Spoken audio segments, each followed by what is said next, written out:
à identificação do problema e à consequente avaliação final. Ou seja, normalmente em epidemiologia nós definimos um problema, temos que ter um teste ou um método que identifique esse problema, temos que definir quais são as formas de prevenção ou de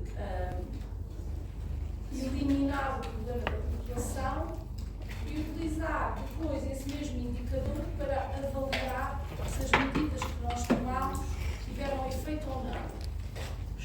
O caso mais simples para se entender isto que eu acabei de dizer foi, e vai ser a mesma coisa, é o nosso amigo Covid. No início nós tínhamos um teste diagnóstico, nós sabíamos se as pessoas estavam ou não contaminadas com Covid-19, se o vírus SARS-CoV-2, se elas testassem positivo num teste específico contra o vírus. De seguida, sabendo que é um vírus respiratório que passa de hospedeiro em hospedeiro por contacto pelo ar, introduz uma medida preventiva que é uma máscara e, sabendo o número de pessoas infectadas antes da introdução da máscara e depois da introdução da máscara, nós sabemos se a medida implementada para prevenir é ou não eficaz. Esta foi a primeira fase. Na segunda fase, quando é introduzida a vacina, o mesmo raciocínio é feito. Voltamos a testar a população e sabemos, na população vacinada ou não vacinada, se ela é mais ou menos infectada pelo vírus. Isto é válido para o vírus do SARS-CoV, mas será para tantos outros. A mesma coisa com o HIV. Lá está. Para escolhermos estes indicadores, temos que saber aquilo que falámos também na última aula, que é a história natural da doença. Como é que a doença evolui, como é que a doença se propaga pela população. Estas coisas são todas interligadas, tem que ser um fio condutor de pensamento contínuo. E é isto que eu vos vou propor para vocês fazerem nos vossos trabalhos, que é para porem em prática isto que eu estou para aqui a falar, porque se eu só falar, isto são coisas que ficam no ar, é aplicar na prática um caso ou uma doença específica, identificação da história natural da doença, identificação de indicadores, identificação, tipos de estudos que se podem fazer. Pronto. Para além desta questão de monitorizar a evolução e medir o impacto das intervenções, são estas monitorizações e estes diagnósticos que se fazem através do estudo dos indicadores que nos permitem definir as prioridades para a saúde, se vale a pena vacinar, se não vale a pena vacinar, se vale a pena usar máscara, se não vale a pena usar máscara, se vale a pena implementar programas de atividade física, se não, por aí fora. São assim que se definem então as prioridades, é através do estudo dos diferentes indicadores. E esses indicadores têm que, quando nós pensamos num indicador, ele tem que nos permitir responder a várias questões relacionadas com o nosso problema, o problema que nós enfrentamos.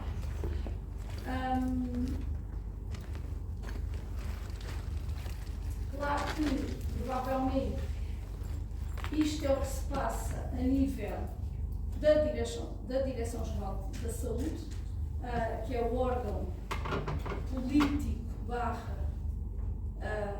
médico que determina o que se faz em termos gerais no país em relação à saúde. Eles, obviamente, têm que preencher todos estes requisitos. Nós, quando fazemos os nossos estudos mais caseiros e que muitas das vezes servem de suporte depois para responder a todas estas perguntas, Estes trabalhos nunca são feitos por uma pessoa só, são feitos por várias equipas. No entanto, é importante pensar se conseguimos, com o desenho do estudo que nós fizemos, responder às perguntas que aqui estão elencadas.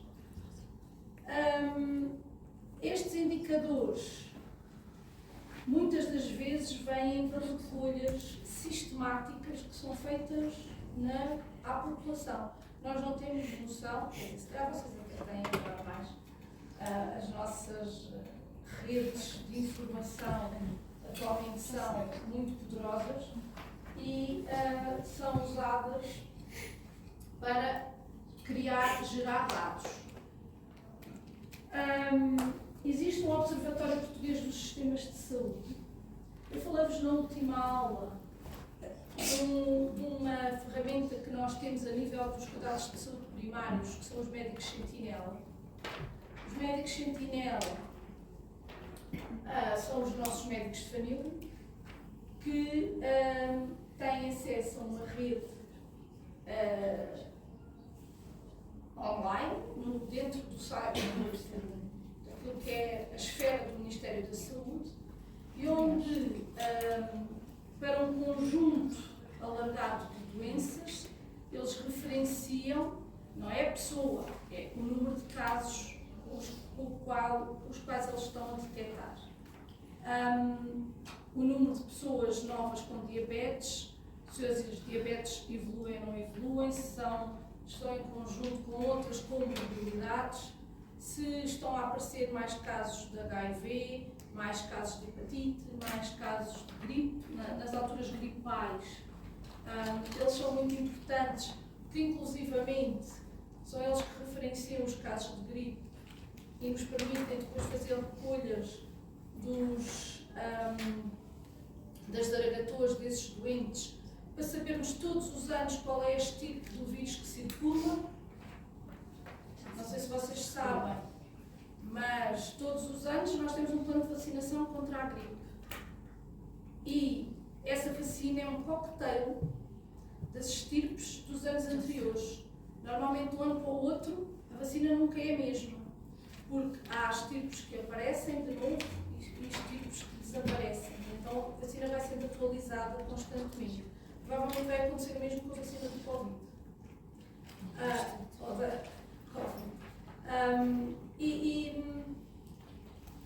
Efetivamente, o trabalho conjunto entre os médicos sentinelas e este nosso Observatório Português dos Sistemas de Saúde e todos os relatórios que vão sendo emitidos por via desses dados que são recolhidos na população, nós não conseguiríamos monitorizar e saber para onde alocar as verbas que são necessárias, hospitais, centros de saúde, número de camas disponíveis nos hospitais em serviços. Tudo isso é de uma organização absolutamente tremenda. Nós só pensamos nisso quando precisamos de aceder.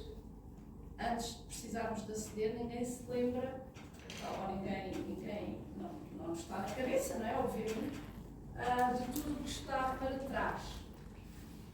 Portanto, eu vou-vos deixando ao longo dos slides alguns links que vocês podem pesquisar na internet depois, se quiserem saber mais. Efetivamente, este observatório vai sempre emitindo relatórios que nos vão deixando a par daquilo que é a evolução da doença no país. Esses relatórios depois são enviados para a União Europeia, são compilados com os dos outros países e então há depois uma política de saúde comum à União Europeia, que é o resultado de todos estes relatórios juntos. E é com estes relatórios que se criam os programas de saúde. Normalmente em Portugal e na Europa, os programas são desenhados para 4 anos, são os tempos das legislaturas entre eleições. Nós agora estamos entre 2020 e 2024. E nesses programas de saúde, que são feitos com base naqueles relatórios, é feito um processo de priorização. Ou seja, vamos ver para onde é que é necessário alocar mais recursos. As prioridades são depois definidas no Plano Nacional de Saúde. Este Plano Nacional de Saúde está disponível no site da DGS, é público e entra em conta com critérios demográficos, idade, género, geográficos e avaliações de riscos futuros. Isto é aquilo que nós ouvimos muitas vezes na televisão, é o resultado que resulta daqui. Nós muitas vezes ouvimos na televisão, vamos fechar a maternidade daqui, vamos agir ali, vamos juntar esta com aquela, porque efetivamente nós acabamos por ser números.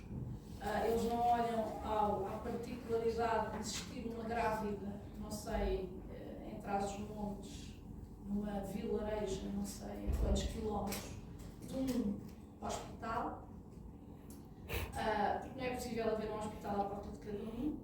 Portanto, as prioridades e as definições de onde irá existir a disponibilidade de um serviço de saúde têm a ver com estes critérios geográficos e de número de indivíduos, da idade dos indivíduos. Obviamente, no interior, uma população mais envelhecida tem que ter algum meio hospitalar, mas no litoral, que é onde nós temos, aí, entre Lisboa e Porto, temos 80% da população do país. É fácil perceber porque é que nós temos tantos hospitais em Lisboa e no Porto e tão poucos no interior. Portanto, as prioridades são feitas, quando são feitas, têm que ter em conta o número de pessoas que acedem, a quantidade de pessoas que acedem e o tipo de pessoas, de acordo muitas das vezes com a sua idade. Não vale a pena ir pôr um bloco de partos num sítio onde não há mulheres jovens. Acaba por ser um bocadinho assim. Os programas de saúde são então conjuntos organizados de atividades que levam ao funcionamento daquilo que nós conhecemos com o nosso Sistema Nacional de Saúde, a alocação de recursos humanos e por aí fora. Dentro dos programas de saúde, existem depois uma coisa lata, que é a distribuição dos serviços, e depois há coisas específicas que são os vários projetos. E esses projetos são sempre construídos de acordo com aquelas prioridades, com aquelas doenças que nós definimos como prioritárias, com grupos populacionais que tenham que ter algum cuidado específico. Portanto, nós, nos nossos laboratórios, o que trabalhamos é dentro destes projetos, a tentar alocar mais serviços dentro dos hospitais. Eu vou-vos dar um exemplo. Eu trabalho em nutrição, como vocês sabem. Trabalho num departamento dedicado à nutrição. E nós trabalhamos muito em conjunto com a Ordem dos Nutricionistas e com uma série de escolas que têm um curso de nutrição e ajudámos muitas das vezes a própria bastonária a propor projetos para que, de acordo com o número de pessoas obesas e de pessoas com dificuldades até do foro da endocrinologia, tinha que obrigatoriamente existir a presença de nutricionistas nos hospitais. Isto é um projeto. É nós demonstrarmos ao governo que há uma necessidade específica de um determinado serviço. O bastonário é o representante dos médicos, certo? Desculpa. O bastonário, sim, o bastonário é, por exemplo, na Ordem dos Médicos, o bastonário da Ordem dos Médicos é aquele senhor que aparece sempre na televisão a falar em nome dos médicos, todos. Quando vi. Mas estão sempre a mudar. Os bastonários, por exemplo, a bastonária da Ordem dos Nutricionistas já lá está, bem há uns 12 anos. A dos enfermeiros também já está antes. Sim, a dos enfermeiros é a mesma coisa. Em relação aos cursos das tecnologias da saúde, onde vocês estão inseridos. Vocês vão ser uma coisa chamada técnico de diagnóstico e terapêutica. É assim que são designados os técnicos dentro da hierarquia do Ministério da Saúde. E os técnicos de diagnóstico e terapêutica não têm ordem. Nós também trabalhamos na saúde. Mas nem todas as profissões da saúde têm ordem. É uma coisa que não é boa. Houve há uns 6 anos atrás uma tentativa de criação de uma ordem. Vocês sabem quantas profissões é que estão dentro dos técnicos de diagnóstico e terapêutica? Outra delas. Ortótica, radioterapia, radiologia, fisioterapia. O problema é que na última negociação para a ordem dos técnicos de diagnóstico e terapêutica, os fisioterapeutas correram a corda. E os fisioterapeutas criaram uma ordem à parte. Eles conseguiram, os fisioterapeutas são os únicos, é a única profissão dentro das tecnologias da saúde que tem uma ordem instituída. E as ordens têm força neste aspecto. É poderem influenciar o governo a decidir, lá está, a alocação de mais recursos de pessoas para dentro das instituições de saúde. A ordem dos nutricionistas foi exímia nisso. Existe agora, por exemplo, a ordem dos psicólogos está agora a começar também a ter muita força, até por via do Covid e do quadro depressivo e de doença mental que se gerou pelo isolamento. Eles estão neste momento a fazer pressing para que hajam mais psicólogos, quer nos hospitais, quer nas escolas, quer por aí fora. Nós ainda não, quando eu entrei para a profissão, já se falava na ordem dos TDTs, mas as coisas estão a evoluir. Eu também, quando entrei para a carreira, a nossa carreira, quando comecei a fazer o curso, isto era um bacharelado. Agora já não existe sequer esse grau.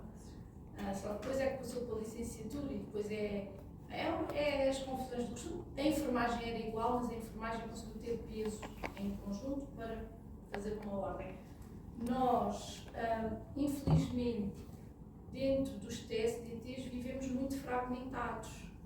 Os de CBL estão separados dos de ortótica, estão separados dos de radiologia, depois cada um puxa para o seu lado. Os fisioterapeutas conseguiram, puxaram para o lado deles.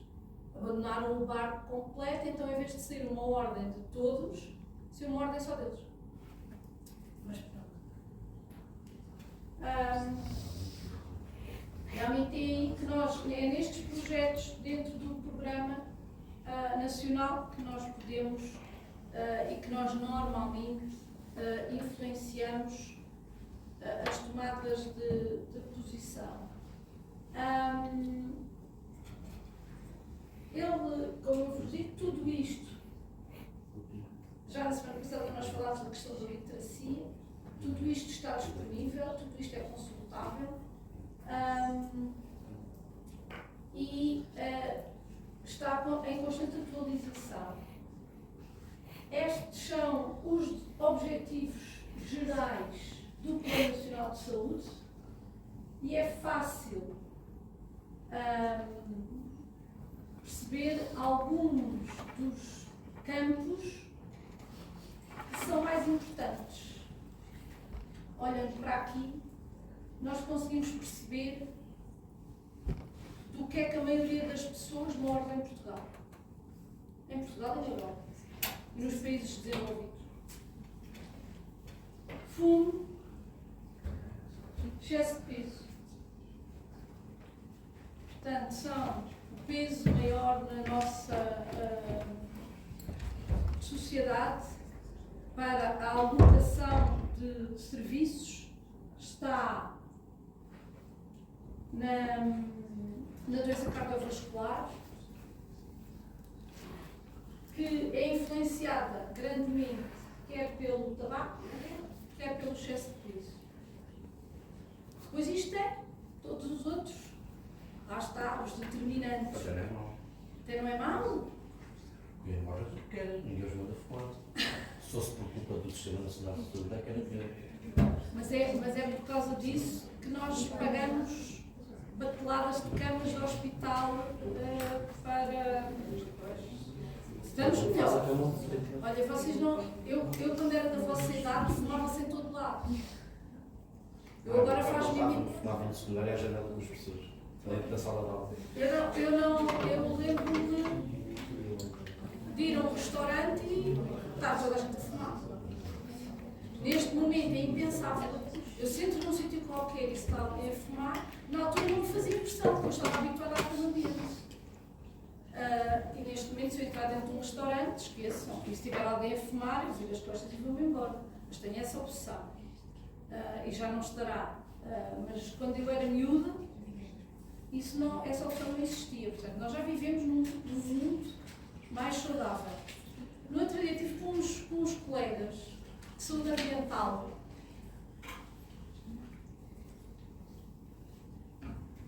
Estivemos a falar de uma coisa que é gira, que é, sim senhora, fundo do tabaco.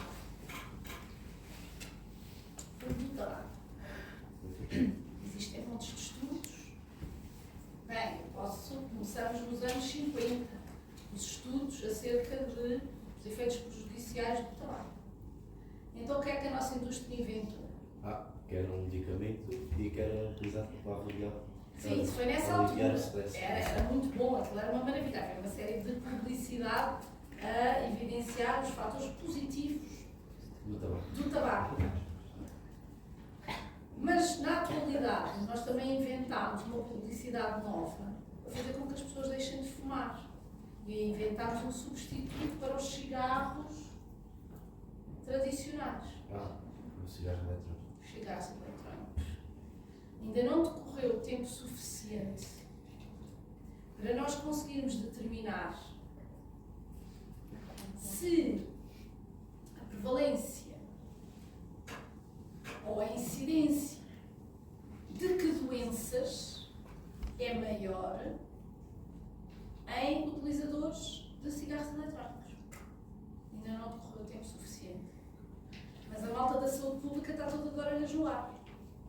Neste momento, nós achamos que, tudo bem, o pessoal já não fuma. Por exemplo, olha, voltando à questão dos restaurantes. Estive no Norte, agora há pouco tempo, fui a um bar, realmente ninguém fumava cigarros. Mas só me cheirava era a coisas, era mentol, caramelo, não sei o quê, não sei o quê. Toda a gente fumava oex, ou lá como é que se chama. Nós não sabemos o impacto daquelas substâncias, ainda. Mas é vendido como uma alternativa mais saudável. Eles já proibiram a menta. Já proibiram o quê? A menta. Foi? Nos cigarros. Pronto. Não percebo porque é que não aconteceu. Pois não faço ideia, não percebo nada disso. Haverá, os meus colegas das saúdes ambientais andam a tratar dessa questão. Então, rapariga. Não vai. Foi outro mercado. Comecei a falar de olhos, ela ficou assim. Certo, estou bagismo. Não é nada. Foi nada. Olha, eu tenho que passar aqui a ver. Mas pronto. Muitas das vezes nós, para decidirmos para que rumo é que vamos nos nossos estudos, consultamos quais são as prioridades do plano nacional para avançarmos. Pronto, isto acaba por ser, porque eu falo muito, eu não passo os slides, eu falo, mas aquilo que eu vou falando depois está escrito nos slides, já estou a ficar. Pronto, lá está. O planeamento é um processo administrativo em que nós, olhando para a população, vamos ver quais são as áreas onde podemos melhorar e, então, de uma forma racional distribuímos aquilo que temos disponível ou alocamos mais verba ou por aí fora. Há várias definições, há vários tipos de conceitos e de metodologias, dependendo do país. Elas vão evoluindo ao longo do tempo, mas acaba sempre por ser, resumidamente, isto. Recolhemos dados e sabemos como é que estamos no estado atualmente. E pensamos como é que podemos intervir para melhorar este estado que nós queremos que seja o ideal. Portanto, isto acaba sempre por ser o mesmo tipo de raciocínio. Oi? Vê-se? Recolhemos e analisamos dados. O que eu estava a dizer, por exemplo, os médicos sentinelos, recolhem dados e analisamos esses dados que estamos sempre a recolher. Com isto, nós sabemos o estado atual da nossa população. Se estamos mais doentes disto ou menos doentes daquilo, se estamos a melhorar por via de algum tipo de prevenção, se melhorarmos um determinado estado ou não. Quando temos este conhecimento, idealizamos um estado que para nós seria o ideal. Se nós queremos passar dali para aqui, ali temos muitas pessoas com cancro do pulmão. Mas o que nós queremos é que não haja ninguém com cancro do pulmão. Então, o que é que nós vamos fazer? Que intervenção é que vamos ter, de acordo com o conhecimento atual, para chegar a este estado ideal?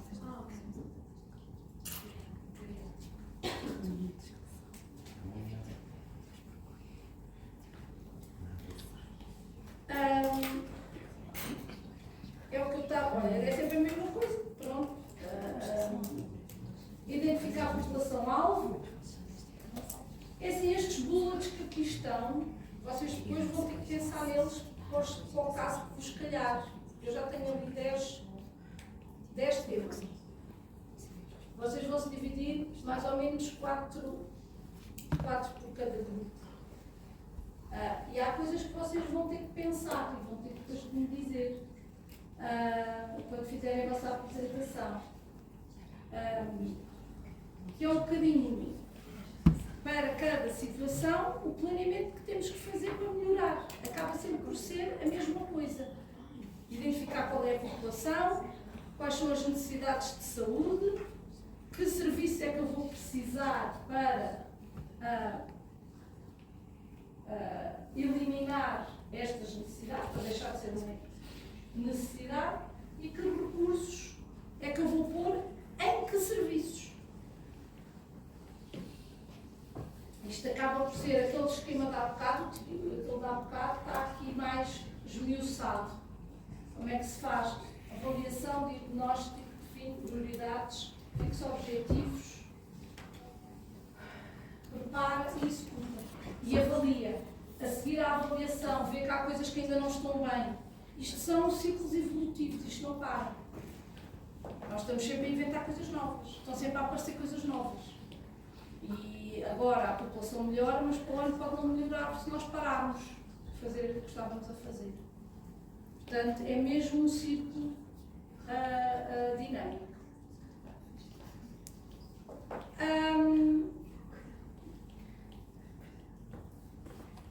Nós, para fazermos então o nosso diagnóstico, temos que saber quais são os determinantes, se são fatores biológicos, se são ambientais, se são fatores relacionados com o estilo de vida, se são problemas até relacionados com o próprio sistema de saúde. O sistema de saúde não está bem organizado.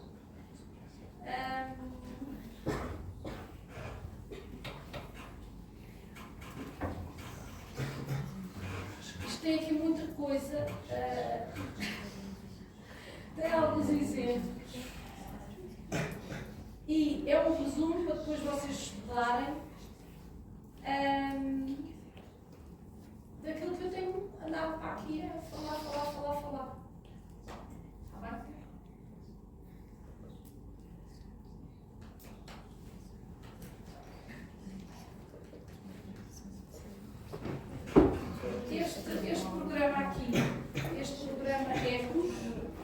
Em casa observamos saúde.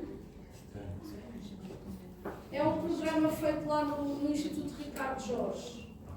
Da mesma forma que nós temos médicos sentinela, temos famílias sentinela.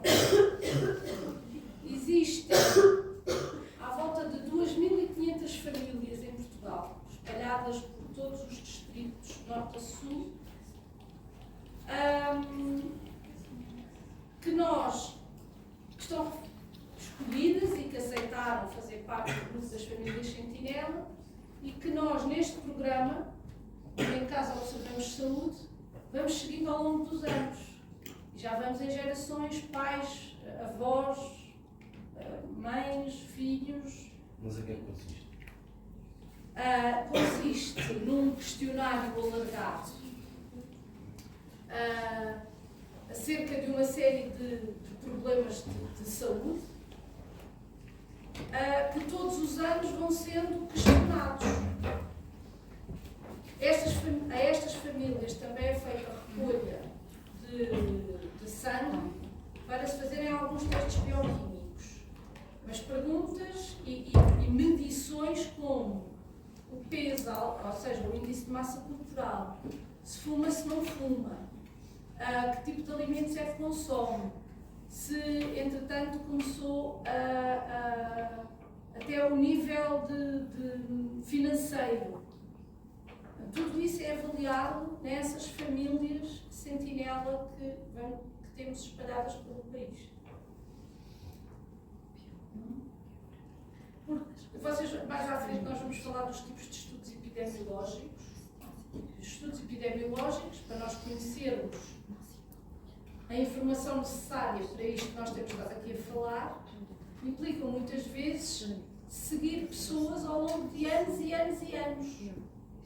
Há muitos fatores de causalidade, ou seja, uma determinada doença tem uma determinada causa que só se consegue fazer a ligação ao fim de muitos anos de seguir aquelas pessoas.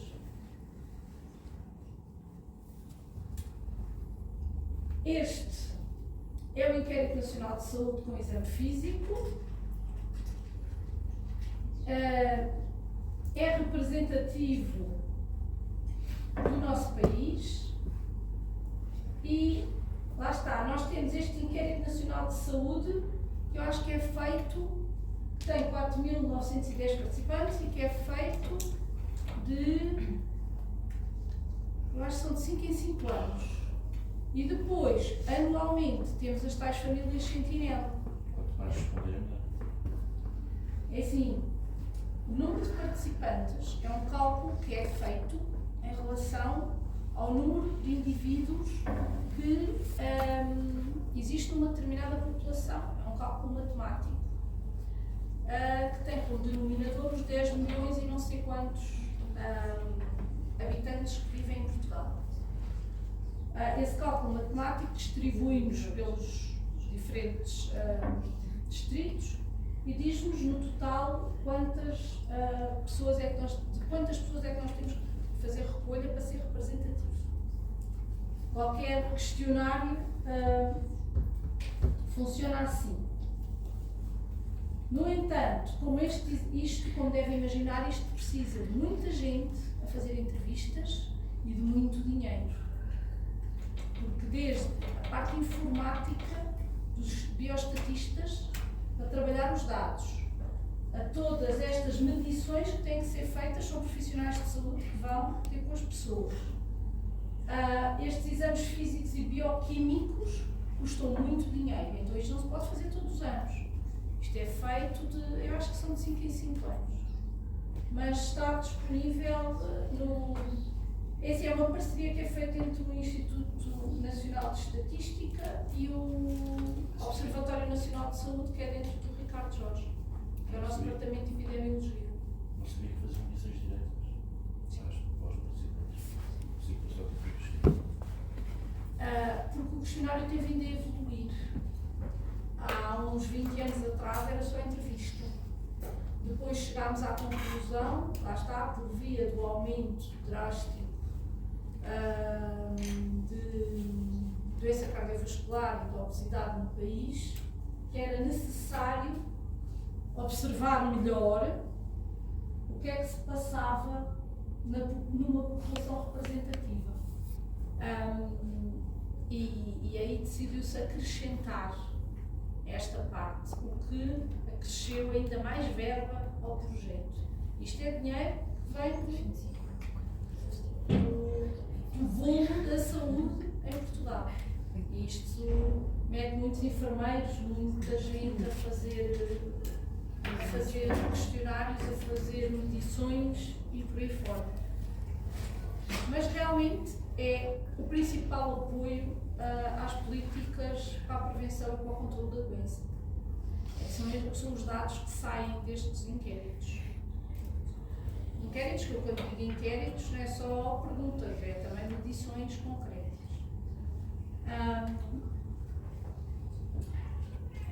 Portanto, nós com este tipo de inquéritos, o que sabemos são a caracterização sociodemográfica das populações. Há perguntas acerca do estilo de vida dos indivíduos, é aquilo que acaba a dizer, se fuma, se pratica exercício físico, o que é que come, quantas vezes come. O inquérito está disponível este amanhã, vou tentar trazer para vocês verem. Depois também tem perguntas relativas às redes sociais e comunitárias, se vive sozinho, quantas pessoas no agregado familiar, quantas gerações é que vivem juntas na mesma casa, e outro, que apoio social é que as pessoas têm. Portanto, fatores como educação, ambiente de trabalho, aquilo que já tínhamos falado no outro dia, rede de água e esgotos. Ainda há sítios no nosso país onde isto não há. Vai lá para o interior. Nós achamos muita graça que nós vamos lá plantar uma casa de férias e não nos importamos de fazer lá. Mas ainda há sítios no nosso país onde onde é muito complicado ter acesso à água e esgotos.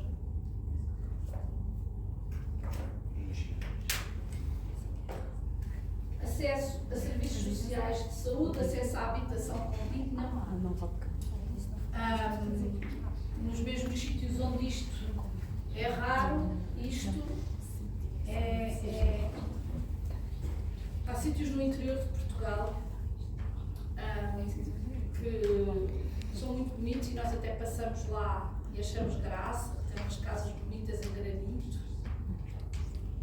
e tal, mas é giro lá e passar naqueles resorts uns tempos de férias, viver em casas sem aquecimento,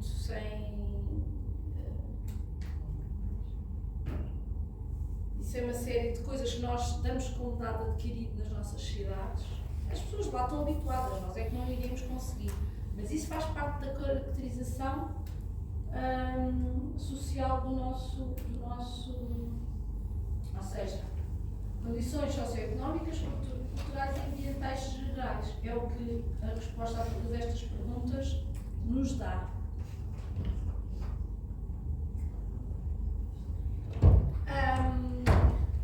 Depois, existem guias que nós podemos também usar para fazer o planeamento e a priorização dos serviços, dos problemas de saúde. Para um determinado problema, quanto maior for, quanto mais indivíduos houver com aquela condição, quanto mais grave for o problema e quanto melhor nós o pudermos tratar, existem fórmulas específicas que nos dão um índice e é através desse índice que depois são escolhidos aqueles problemas que eu mostrei há bocado no Programa Nacional de Saúde. Os problemas são priorizados matematicamente, não é só porque alguém se lembrou que ia ser assim, está bem? Só que vocês tenham essa noção. Portanto, já passámos a parte da saúde pública relacionada com a promoção e com a organização dos serviços, vamos entrar em conceitos mais gerais daquilo que é exatamente a epidemiologia. Voltamos à questão da história, como é que isto começa. Eu falei-vos na primeira aula, no princípio, identificávamos os agentes eram micro-organismos, então era esta visão de que são fatores ambientais e agentes biológicos que produzem doença. Este conceito depois vai evoluindo. Este, eu já vos falei também, é o senhor que determinou então qual era o sítio onde existiam os focos de cólera. E neste momento, a epidemiologia não estuda só fatores biológicos e o micro-organismo que provoca a doença. É uma ciência que estuda todos os determinantes relacionados com a saúde. E todos os fatores determinantes, é tudo aquilo que a gente tem estado a falar. Sociais, por aí fora.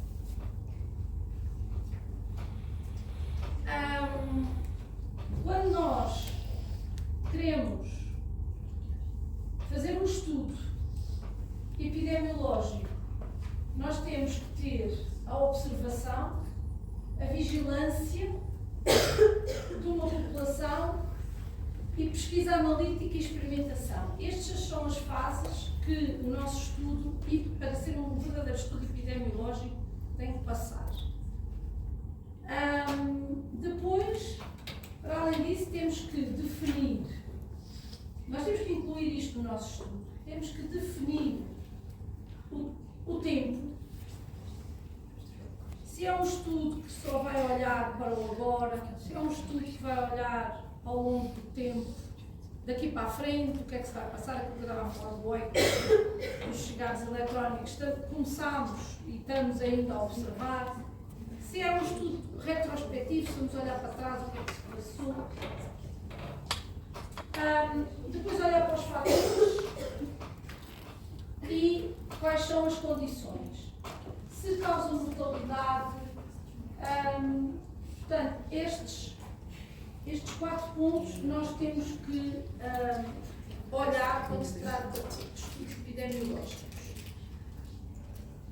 Se estivermos a falar de estudos epidemiológicos relacionados com doenças transmissíveis, nós vamos ter um hospedeiro, chamamos hospedeiro, relacionado com o meio ambiente e com o agente infeccioso.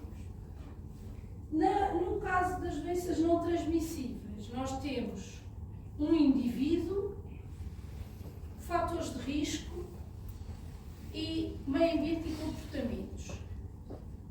Este slide tem a ver com terminologia técnica na área da epidemiologia. Nós, quando escrevemos os nossos projetos, e olhem que vocês vão ter que escrever depois projetos, eu quero ajudar-vos, começar desde já a habituar-vos a isso. Nós temos que usar a terminologia certa. Acontece muitas vezes que eu tenho estudantes comigo que usam para trabalhos experimentais terminologia epidemiológica de estudo de populações. Nós não podemos fazer isso. Muitas das vezes o que eu aqui trago são precisamente os termos corretos nas alturas corretas. Portanto, aqui é a diferença de terminologia se estivermos a querer estudar uma doença transmissível ou uma doença não transmissível.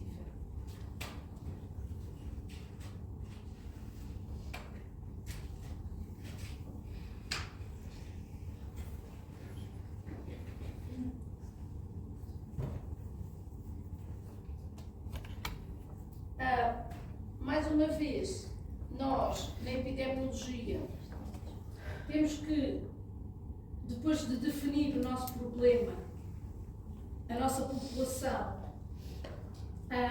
fazer um primeiro diagnóstico. Nós podemos usar uma série de bases de dados para fazer o nosso diagnóstico, ou então a população que nós escolhemos para fazer o diagnóstico, e que nos vai servir para informar de em que estado é que está o problema que nós queremos levantar numa determinada população. Depois temos que iniciar a fase de investigação dos fatores que influenciam aquela doença. Temos que descrever todos os determinantes e estudá-los um a um. Uma coisa muito importante que também se faz neste tipo de estudos são as análises de custo-benefício. Ou seja, se eu com uma determinada intervenção vou ganhar alguma coisa com isso ou não. E essa análise de custo-benefício vai sendo feita ao longo dos estudos. Na mesma altura em que faço então este impacto das ações que estou a tomar. Outra coisa muito importante, e que eu também vos vou pedir para vocês depois fazerem, é a análise crítica de trabalhos científicos. Tudo aquilo que nós escrevemos, ou que nós queremos passar, todas as nossas conclusões, têm que, obrigatoriamente, ser comparadas com o que outras pessoas já fizeram na área. Ou seja, imaginem que eu quero estudar se fumar os ditos dos cigarros eletrónicos tem algum impacto ou não. Andar 3 anos a seguir alguém que fuma, um grupo de uns que fumam e outros que não fumam. E depois lá descubro que há uma diferença entre os dois grupos, dos fumadores e dos não fumadores. Mas eu não posso, de repente, largar assim um artigo de opinião a dizer fumar cigarros provoca isto. Eu, quando o faço, tenho que o fazer suportada noutros colegas da mesma área do saber que também estudem a mesma coisa. E tenho que ir à procura se outras pessoas já estudaram fenómenos semelhantes e que tipo de conclusões é que elas também estão a encontrar. E só desse cruzamento é que eu depois posso evidenciar aquilo que foi a minha descoberta. Portanto, as análises de outros trabalhos científicos são muito importantes. E outra coisa, nem tudo que está na internet presta. Nós temos que saber selecionar aquilo que utilizamos para fazer esta análise crítica. Esta análise crítica tem 2 partes. A primeira é a minha crítica acerca do que está publicado. Eu tenho que ser crítica o suficiente para saber se aquilo tem valor ou não. E depois, crítica em relação àquilo que eu também descobri e fazer o cruzamento dos achados. O Google tem muita coisa que não presta e muita coisa que faz sentido. E nós temos que saber distinguir uma coisa da outra. Artigos científicos têm que estar sempre em sites de revistas com uma coisa chamada peer review, que é revisão feita pelos pares, porque só assim é que eu tenho a certeza que aquilo que lá está tem suporte científico. Normalmente, quem trabalha em investigação é muitas vezes chamado a fazer análise crítica dos trabalhos dos outros. Eu já trabalho em investigação há alguns anos, tenho o meu perfil de especialidade nesses motores de busca de artigos científicos. Cada vez que há alguém que trabalha na mesma área que eu, ou os meus trabalhos vão para essas pessoas, ou os trabalhos dessas pessoas vêm parar a mim para eu poder fazer a análise crítica. Isso é algo que nós temos que nos habituar a fazer, porque quando vocês quiserem escrever o que quer que seja, têm que ser críticos em relação ao local e aos trabalhos onde vão buscar a informação. Tem que ser sítios credíveis e publicações credíveis. Isto às vezes não é muito fácil, porque a gente lê muita coisa na internet. A comunicação social pode ser o nosso melhor aliado ou o nosso pior inimigo, dependendo. Pronto. Depois, para quem estuda epidemiologia, tem que os estudos epidemiológicos vão sempre assentar ou nas ciências biológicas, ou nas ciências sociais, ou muitas vezes em combinações das duas. Há fatores sociais que influenciam fatores biológicos e vice-versa. Mas tem sempre uma coisa por trás, que é a análise estatística. Nós, sem análise estatística, não conseguimos evidenciar o nosso resultado. Há bocado, quando eu vos disse que tínhamos que ter 4.900 pessoas para ser representativo, é precisamente porque é o número mínimo que precisamos para que os nossos testes estatísticos sejam significativos. Isto é outro tipo de linguagem que se utiliza em artigos científicos, que é a significância dos nossos dados. Vocês, se calhar, nunca ouviram falar disto. Eu vou-vos pôr a ler artigos. Está bem? É para vocês se habituarem. Vocês vão fugir da minha disciplina a 7 pés.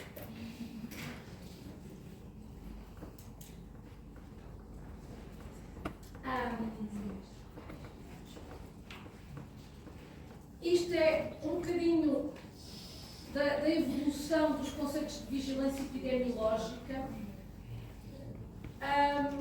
Nós estamos aqui nesta parte, nós colocamos a nossa população sob observação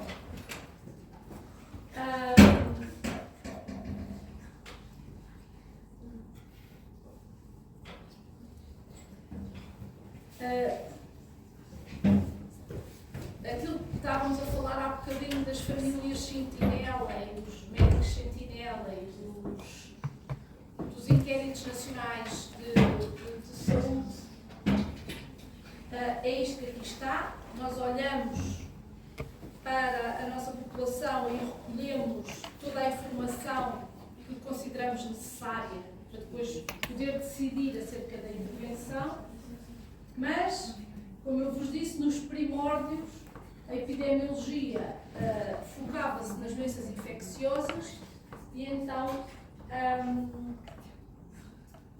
o que se observava era o curso de uma doença específica, olhando para os casos individuais e não para a população na sua generalidade. Íamos atrás das pessoas que estavam doentes, contaminadas com determinado micro-organismo, e não tínhamos esta metodologia de sistematicamente ir observando o que é que se passava na população em geral. Isto foi o que o John Snow fez, é aqueles estudos do John Snow que eu vos falei no outro dia.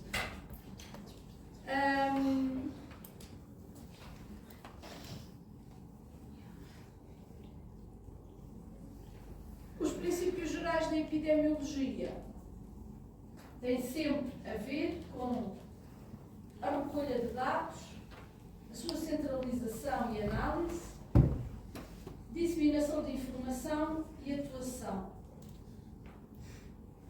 Eu hoje estive num... não sei se tenho mais slides. Eu hoje estive de manhã com uma aluna minha que eu, há bocadinho quando eu disse, dizia que vegetal pode ser o nosso melhor aliado ou o nosso maior inimigo. Eu já trabalho desde 2010 numa coisa chamada alimentação vegetariana. E quando eu comecei a trabalhar em alimentação vegetariana, eu dedicava-me a analisar alimentos de origem vegetal. A sua composição química e quais eram os impactos de possíveis faltas de nutrientes nesses alimentos. Neste momento, eu dedico-me a trabalhar, continuo na alimentação vegetariana, é um dos meus campos de investigação, mas numa coisa nova que surgiu. Porque toda a gente, entretanto, a comunicação social e a internet começou a associar saudável a vegetal,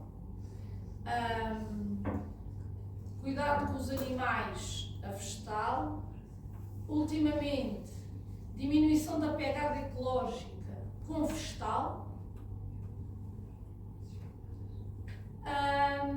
e isso fez com que aparecessem no mercado inúmeros produtos vegetais muito saudáveis, que toda a gente desatou a comer, que são, na sua esmagadora maioria, produtos processados, são alimentos altamente processados. Vocês sabem o que é um alimento altamente processado?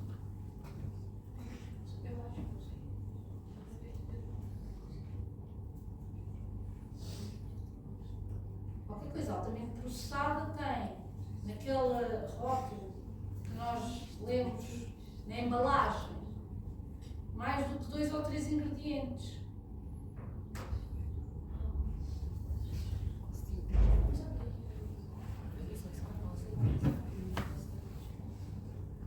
Normalmente é feito industrialmente e onde há adição de constituintes que não fazem parte do alimento original. E hoje eu desafiei uma aluna minha a fazer uma coisa nós na altura do Covid não havia hipótese de estar no laboratório, que foi uma coisa horrível, e então nós resolvemos fazer vigilância epidemiológica, não epidemiológica, mas vigilância nutricional, por via de pesquisar nos sites dos hipermercados e das marcas que vendem produtos alimentares todos os alimentos vegan que tivessem informação nutricional. Então ela hoje nós hoje de manhã estivemos entretidíssimos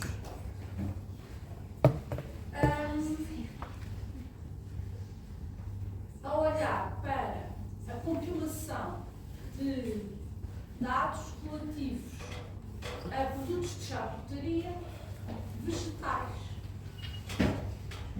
Isto é assim, quando se começa a fazer publicidade para que a alimentação vegetal é mais saudável, a nossa indústria começa a produzir. Se as pessoas acham que está correto, começam a consumir mais. Se começam a consumir mais, a indústria começa a produzir mais e mais quantidade e maior variedade. Só para vocês terem noção, ela só de salsichas vegetarianas tinha 78 tipos de salsichas vegetarianas diferentes à venda em Portugal. Só para verem o tipo a magnitude da questão. Se há 78 tipos de salsichas diferentes em Portugal, é porque há muita gente a consumir aquilo. Pronto, então ela fez um resumo dos dados que estão no rótulo. Então, pusemos metade do meu departamento com os cabelos em pé, porque existem salsichas de origem vegetal em que metade da sua composição é gordura. E é gordura adicionada. porque se as salsichas são feitas de soja, a soja não tem 50% de gordura, portanto eles adicionam óleo de palma e outro tipo de óleos, depois eles para os tornarem sólidos fazem uma coisa chamada hidrogenação, que eu depois vou explicar o impacto disso para a nossa saúde. Portanto, metade da salsicha é gordura, de proveniência não sabemos, e para além disso, a OMS recomenda que por dia nós, para diminuir o nosso risco de doença cardiovascular, só podemos consumir 5 gramas de sal no dia inteiro. E havia lá uma dita cuja de uma salsicha que tinha 6 gramas.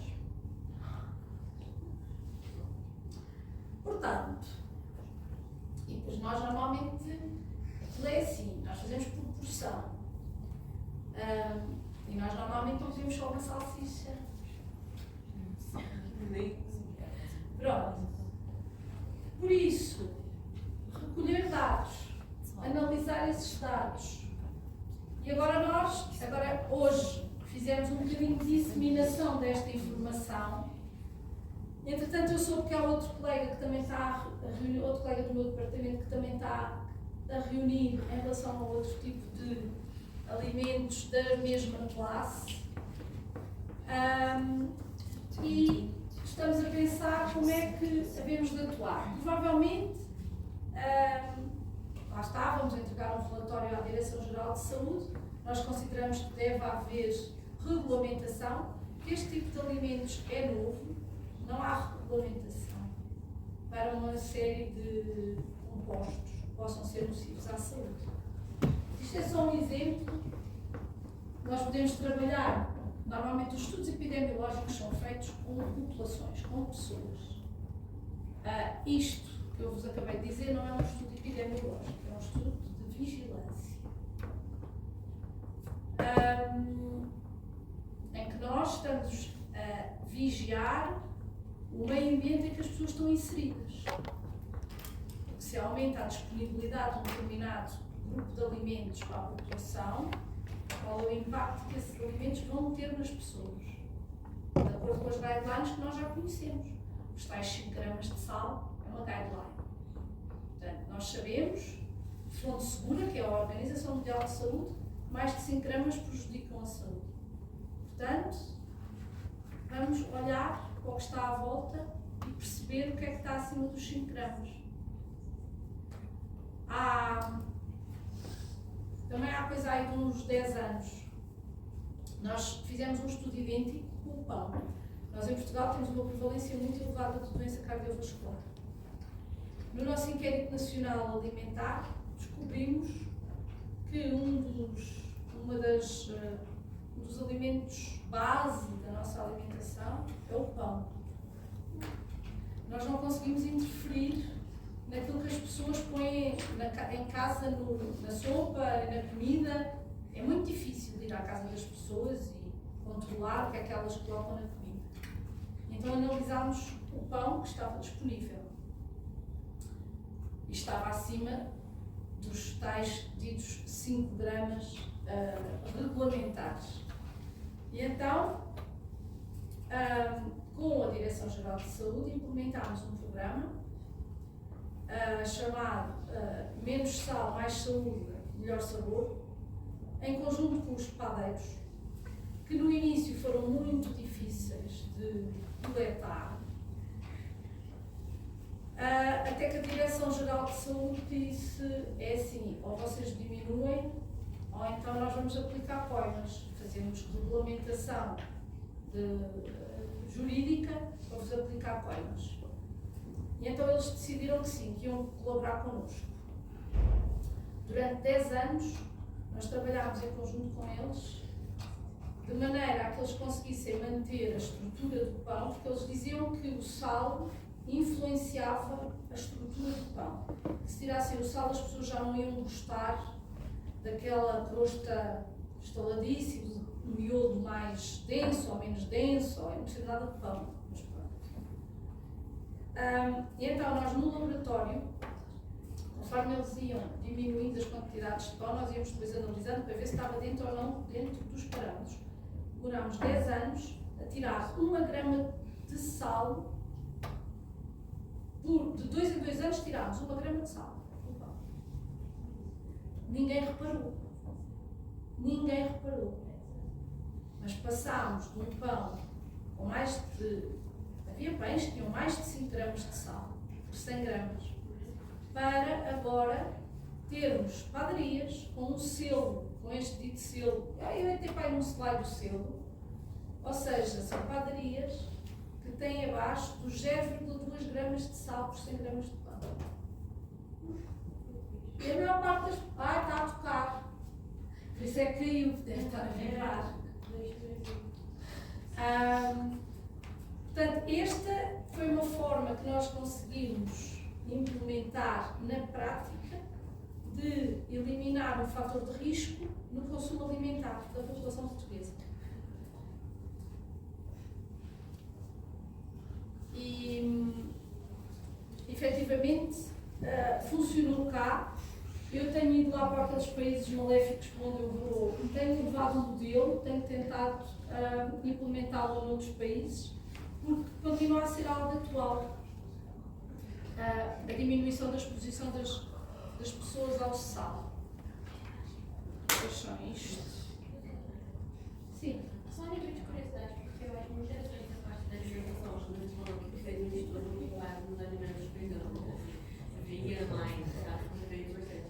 Minha avó até, ela comprou uma manteiga de soja, que eu ouvi você falando, e ela me mandou foto de belíssimo, tipo, clean, assim. E é provável que são alimentos que têm mais dano da nossa saúde?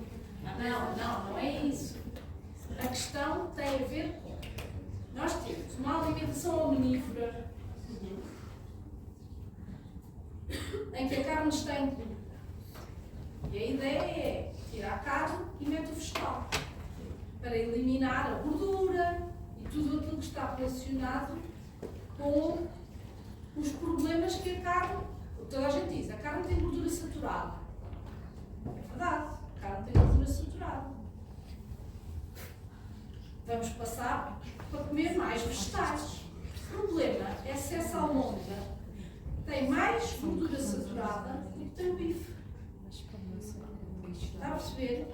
Em comparação, uma almôndega de carne versus uma almôndega vegetal, quais são os benefícios que nós vamos ter disso? Porque, por exemplo, a carne tem gordura saturada, mas não tem gordura hidrogenada artificialmente. E nós estamos agora a começar a estudar se estas vegetais têm essa gordura hidrogenada ou não.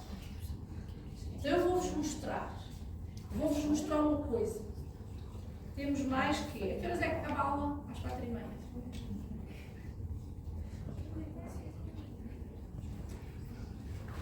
Nessa mesma linha de pensamento,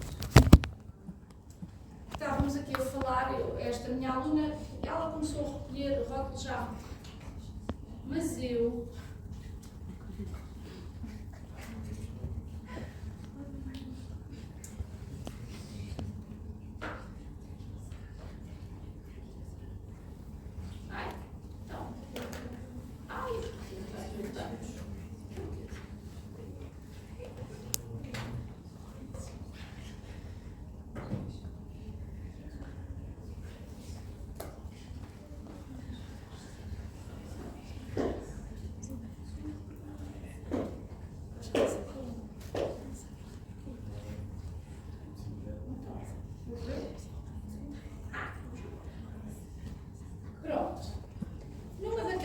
Viagens lá pelas Ásias, de conversa com um dos responsáveis pelo Departamento de Nutrição da OMS.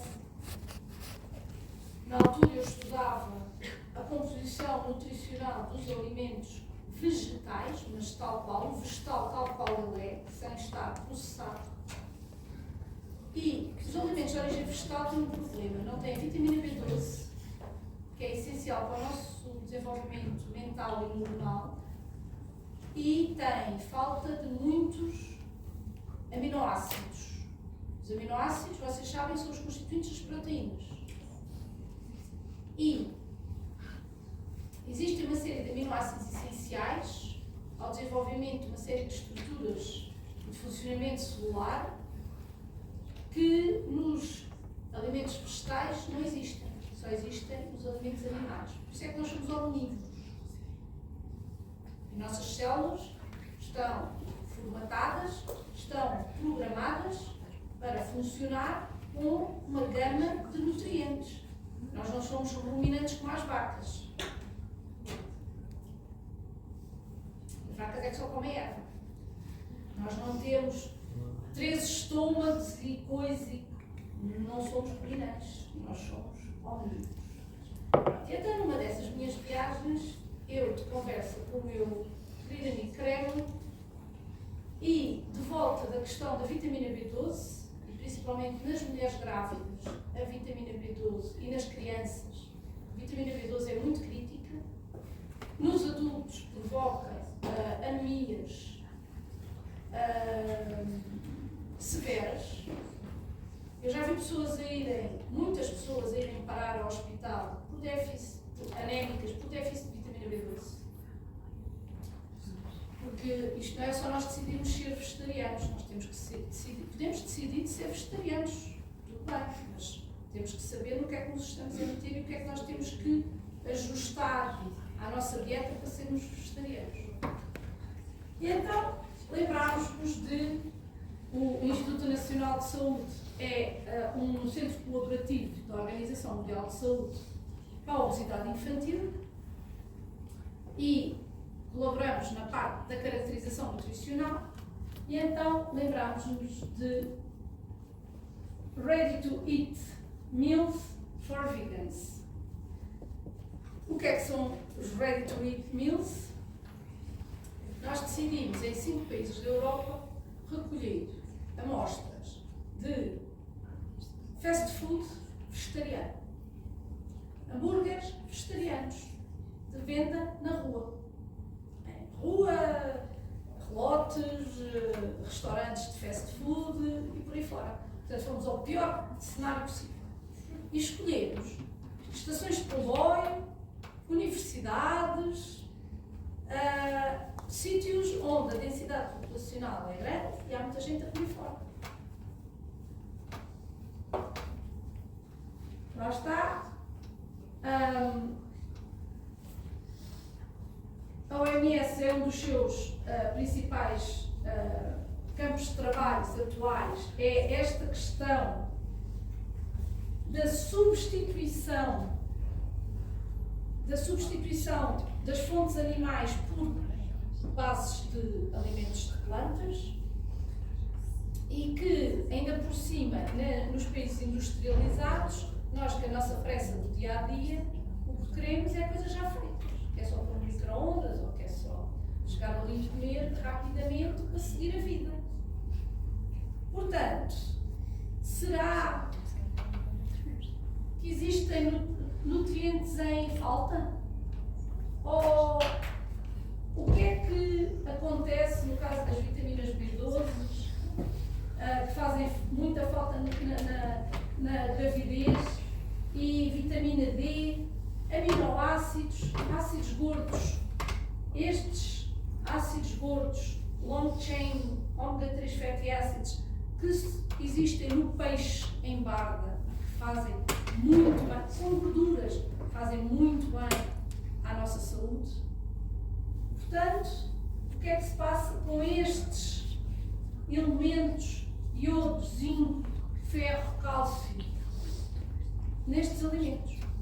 Nós sabemos que, por exemplo, o nível de ferro pode estar presente, mas é mais difícil, precisamente porque nós não somos ruminantes, absorver ferro das plantas, dos alimentos à base de plantas, da carne. E então, desenvolvemos este estudo em que fomos, lá está, começámos com recolhas nos supermercados, mas depois passámos para as cidades, depois quando abriu o Covid, isto começou durante o Covid, quando acabou o Covid, desatámos a ir para a rua recolher nestes, na altura havia a Rússia, depois a Rússia foi substituída pela Holanda. Isto tenho que atualizar este slide porque a Rússia foi substituída pela Holanda. Então, o que é que nós fizemos? Fomos recolher os 10 top selling places, hambúrgueres em cada país, para analisar então se os vegan processed food são saudáveis ou não.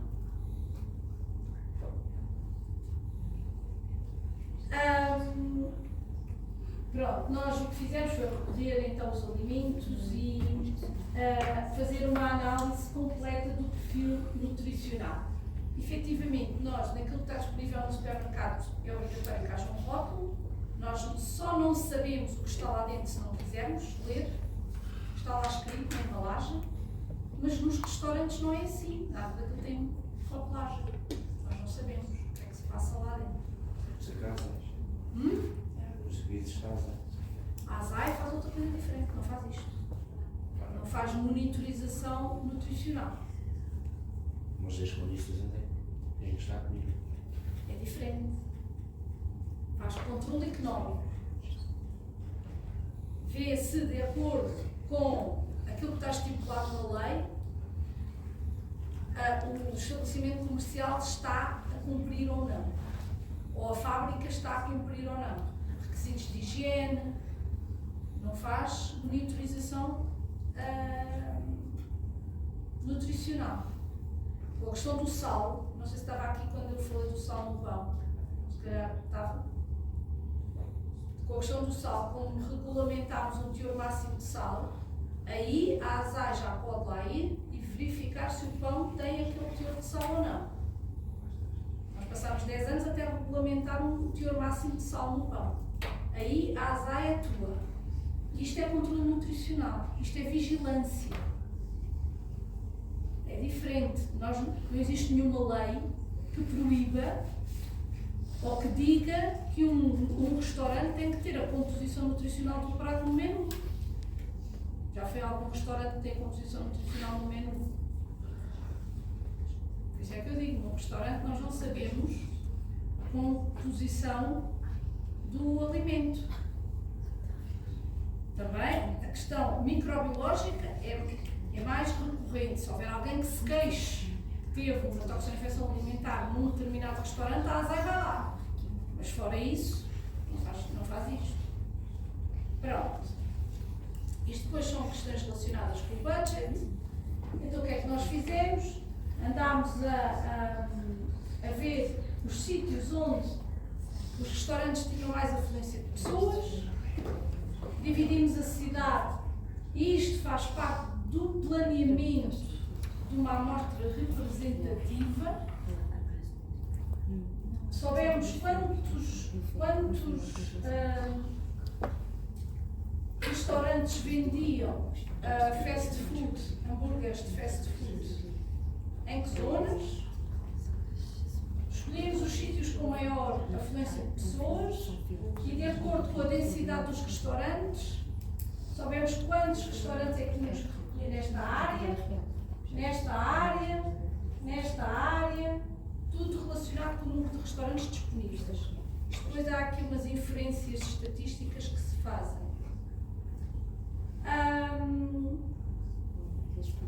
E o que é que nós tínhamos que fazer? Recolher, ir então a cada restaurante, recolher os hambúrgueres.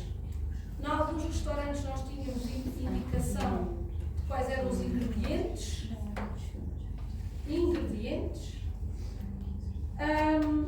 E quando chegávamos ao laboratório, a primeira coisa que fazíamos era pesar o hambúrguer. E ao pesarmos, nós sabemos, se eu pesar isto, eu sei o que é que a pessoa vai comer. Portanto, Normalmente a rotulagem é gramas por 100 gramas. Neste caso, nós sabemos que um hambúrguer pesa 300 gramas, aquilo que a pessoa come são as gramas do nutriente por 300 gramas, que é o peso total. Isso é que nós pesamos os hambúrgueres. E pronto. Isto eram indicações para nós darmos aos outros países, porque os outros países enviaram as análises, as amostras todas para Portugal para nós analisarmos.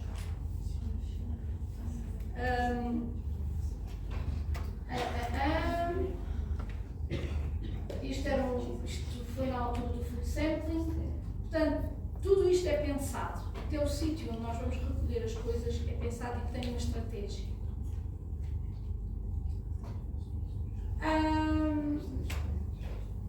Como é que, porque isto nós tivemos que dar formação às pessoas que iam fazer as compras à rua, o que é que elas tinham que fazer, como é que tinham que identificar, o que é que tinham que nos enviar de informação, para nós temos que caracterizar aquilo que estamos a analisar, é obrigatório.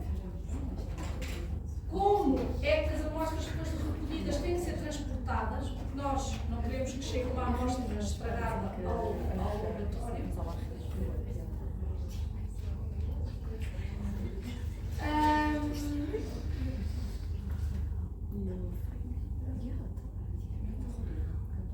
Espera, não é esta a apresentação.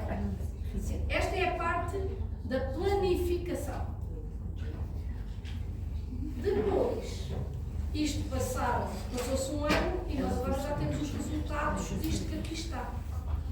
E era isso que eu achava que vos estava a apresentar, mas não.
Então, depois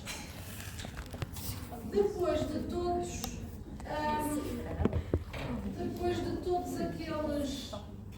todas aquelas instruções que foram dadas para todos os países e para todas as pessoas que colaboraram, todas as equipas de investigação que colaboraram, isto em epidemiologia e em vigilância nada se faz sozinho. Nós temos sempre que ter equipas, muita gente atrás de nós. Esta é uma fotografia de como os hambúrgueres chegavam ao nosso laboratório. Na altura, tínhamos, lá está, a Holanda substituiu a Rússia. E então, o que é que nós observamos? Primeiros dados, o tamanho dos hambúrgueres que nós encontramos. A Dinamarca não sei. Na Dinamarca? Sim, na Dinamarca os hambúrgueres são maiores. No entanto, há outra coisa que temos que olhar. Estas barrinhas. Eu, por acaso, aqui não pus a diferença significativa da coisa. Mas estas barrinhas são o nosso desvio padrão. E, efetivamente, eles, apesar dos valores médios serem diferentes, em termos de desvio padrão, eles estão mais ou menos dentro dos mesmos valores. Então, o que é que nós encontramos? Estes são os resultados da gordura total, ou seja, a quantidade de gordura que nós vamos ingerir em cada 100 gramas. Atenção que hambúrgueres têm 300 gramas, não têm 100, têm 300. Os resultados são... Está escrito? Ou seja, é um livro. Esta barra azul é por 100 gramas. Esta barra laranja é pelo tamanho completo do hambúrguer. Portanto, há de haver aqui um hambúrguer que anda à volta na Dinamarca, que era aqueles que eram melhores, não é? Maior? É maiores. Hambúrgueres com 70 gramas de gordura. Portugal, pelo menos vamos falar. Pronto, efetivamente Portugal parece ter os melhores resultados. Eu tenho uma explicação para isto. Depois há outra coisa que são os ácidos gordos. Há bocadinho eu falava dos ácidos gordos saturados e nos ácidos gordos de origem industrial, que são ácidos gordos que se depositam nas paredes das nossas veias e provocam o aparecimento da placa aterosclerótica e que leva, consequentemente, à doença cardiovascular. E então, o que é que nós aqui encontramos? Nós não podemos consumir por dia mais do que 10 gramas de ácidos gordos saturados na alimentação toda. Portanto, temos aqui hambúrgueres que têm quase o dobro. São hambúrgueres vegetais. Portanto, tudo o que passa daqui para cima, mas isto é no dia inteiro. Nós não comemos só um hambúrguer no dia inteiro. Quantidade de ácidos gordos saturados, trans, que são os mais prejudiciais, efetivamente, neste hambúrguer, que é o que tem neste país, que é onde a quantidade de proteína de gordura é mais elevada, também é onde há mais ácidos gordos trans presentes. No entanto, nós não podemos consumir mais do que 0,2 e alguns ultrapassam. Pronto. Portanto, isto são só red flags, como eu costumo dizer.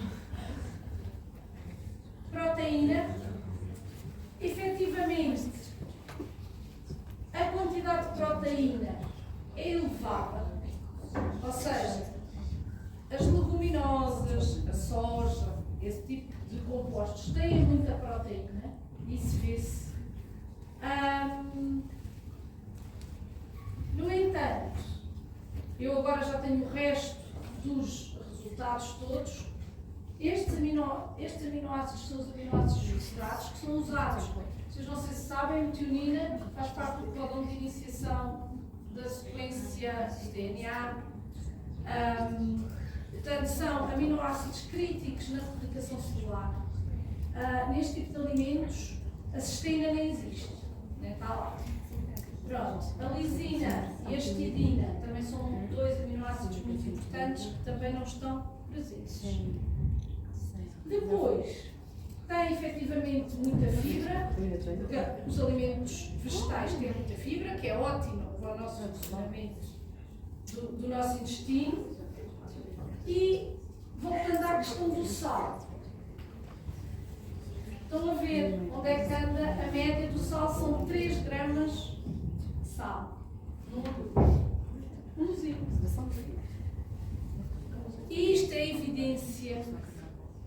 Isto é a evidência experimental daquilo que era a nossa teoria inicial. é ou não mais saudável consumir alimentos processados. Eu não estou a dizer que os vegetais fazem mal, os vegetais fazem muito bem. Agora, coisas industriais, processadas, com N adições de outros ingredientes nas suas composições, mas depois com o label vegan não sei quantos, green não sei que mais, atenção, é só isso. E nós agora com isto, agora esta semana vamos ter reunião, estamos a fazer um caderno na OMS para divulgar, para começar a alertar a população para estas questões. Está bem? Eu já vou contente. Já ensinei mais uns. Não, é efetivamente algo que nós levantamos uma hipótese. Isto foi uma hipótese que surge numa conversa de café não, de restaurante, e depois vermos efetivamente aquilo que nós. Uma coisa é dizer, eu acho que, outra coisa é, eu sei que eu posso provar que só se consegue provar assim. Eu devo esta seca durante estas horas de recolha de dados, observação, há muitas áreas onde isto se pode aplicar, esta é uma delas. Eu depois vou querer que vocês trabalhem nas outras. É assim. Vamos cá ver.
Ele não mostra se não for com a aula escondido.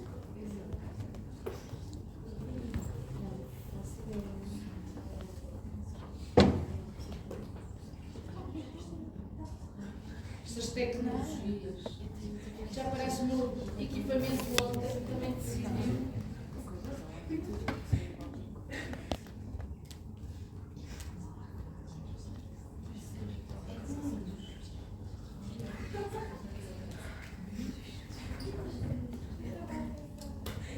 Opa, eu se calhar.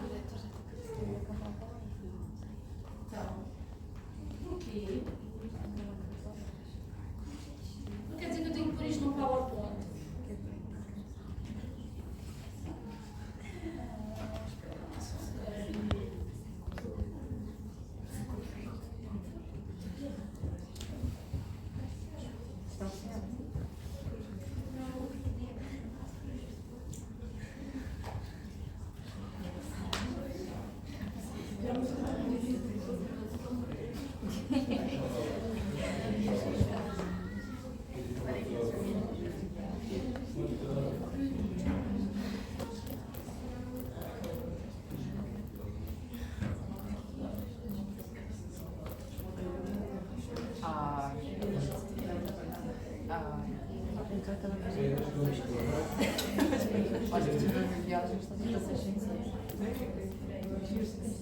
Ai, também na vela.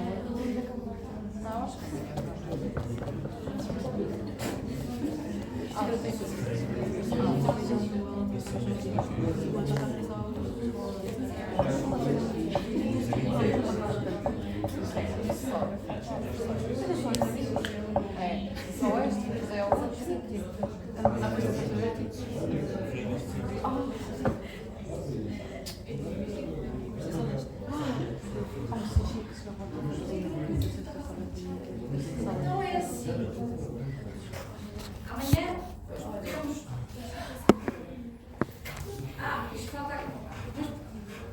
É assim, o que eu gostava era que vocês se dividissem mais ou menos.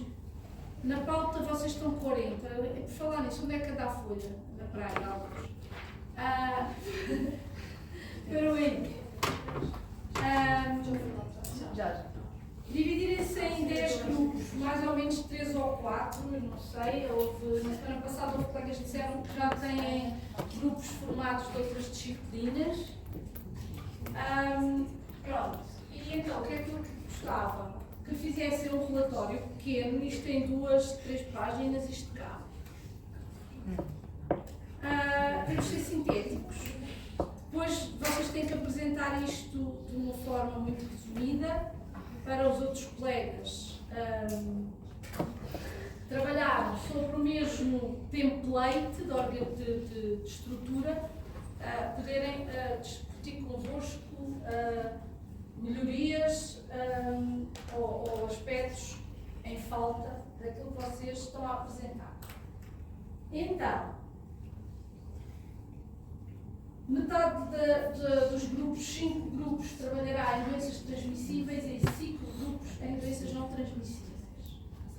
A introdução deverá conter a pertinência do estudo e, com isso, a descrição do que é a história natural da doença, do que falámos nas outras aulas,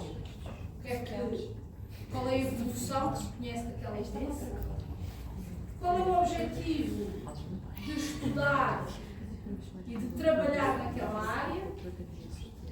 Amanhã vamos falar das bases de dados que vocês podem consultar para recolher dados existentes para a dita cuja da doença que vão estudar. De acordo com esses dados, que tipo de cálculos é que poderão realizar? Isto vai ser alvo, não é da próxima aula, não é amanhã, é para a semana. O tipo as medidas epidemiológicas que nós podemos usar. Depois, fazer uma pesquisa de tipo de estudos epidemiológicos publicados acerca do tema. Eu vou-vos centrar e depois eu ensino-vos a usar uma plataforma, um motor de busca, definir datas, que é para não aparecer 1.500.000 sobre a mesma coisa, e palavras-chave. Nós temos que saber definir as nossas palavras-chave para encontrar aquilo que queremos. E depois, se existem ou não formas de prevenção ou de controle da doença. Ou seja, tudo aquilo que eu tenho estado aqui a falar, vocês vão aplicar a um caso específico. É fácil. Portanto, isto dá 1, 2, 3, 4, 5, 6 slides. 10 minutos. Eu sou muito sintética. Pronto. Para as doenças não transmissíveis, é a mesma coisa. Vamos ter acesso ao PowerPoint. É este? Sim, sim. Eu ainda estou. Isto estava no Word, porque isto está ongoing. É como o estudo dos hambúrgueres, está ongoing. Ainda estamos a recolher dados. Eu tinha pensado nestas doenças, HIV, Covid ou doenças respiratórias. Ainda não tenho bem a certeza, porque eu vou-vos propor um sítio para vocês irem recolher dados. Eu não sei se eles ainda têm distinção ou não. Hepatite B, infecções por vetores. Vocês sabem o que é que são vetores? Mosquitos, carraças. Vocês aqui no Algarve têm umas coisas de vetores. No Algarve. Ai, uma mosquitada maléfica.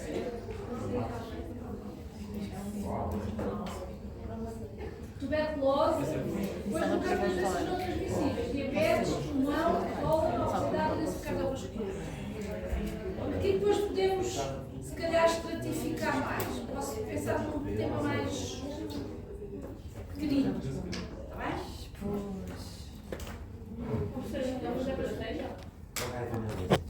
Não, então quando lá, na plataforma, quando eu tiver isto melhor, vou tentar amanhã ver se põe na plataforma, depois para a semana vocês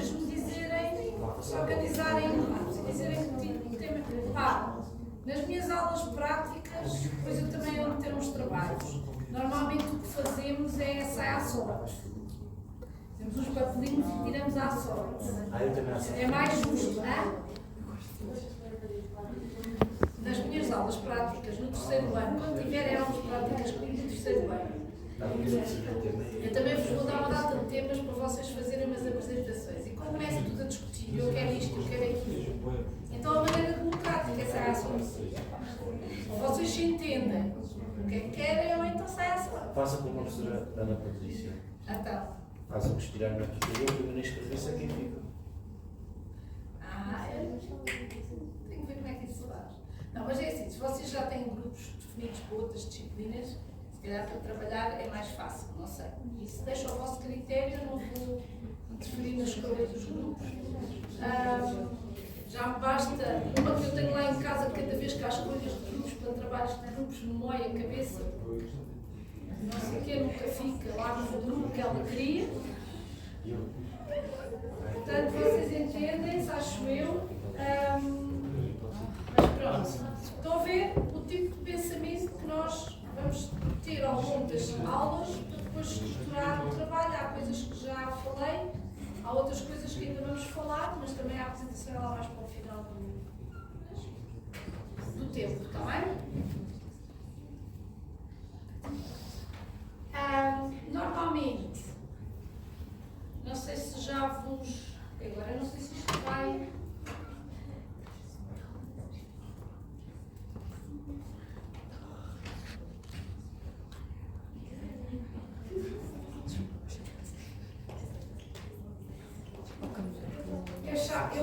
Nós, se calhar, fazemos isto amanhã. Não. É que nunca aparece lá o que eu quero. Este sistema é um bocado parvo, porque não mostra nada do que é que se passa no computador. Eu queria vos mostrar como é que se trabalha na base de dados, mas não me dá muito jeito. Ora bem. Mas está ligado ao seu computador. Olha. Não entenderá, se calhar é porque era o que estava antes. Já há bocado eu tive que passar o que tinha no Word para um PowerPoint para vos conseguir mostrar. Agora, mas eu queria vos mostrar como é que funcionam as plataformas.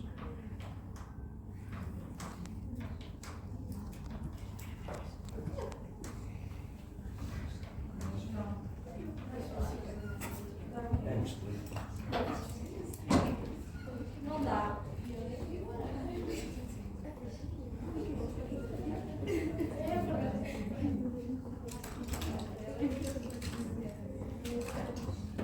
Vocês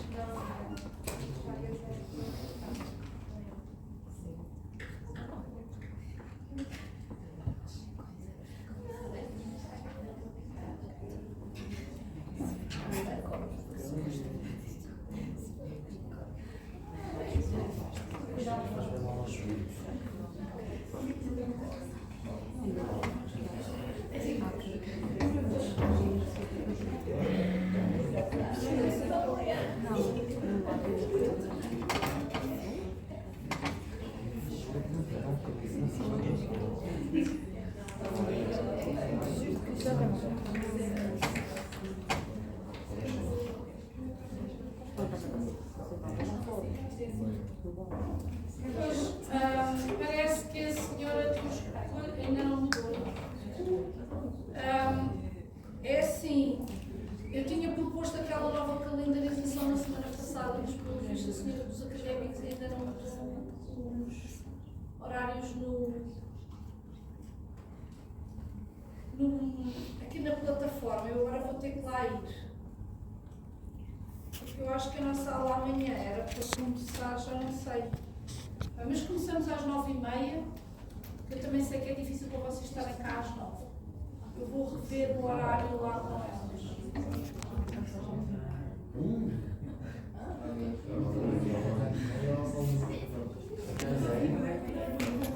Pronto. É assim, como nós não fizemos intervalo, saímos um bocado mais cedo. Isto é penoso, depois vocês começam a ficar muito agitados, depois eu começo a levar levantar a voz e depois amanhã se telefónica como a semana passada. Vocês falam, eu falo mais alto. Depois o professor amanhã não tem voz. Portanto, vocês também têm aula a seguir,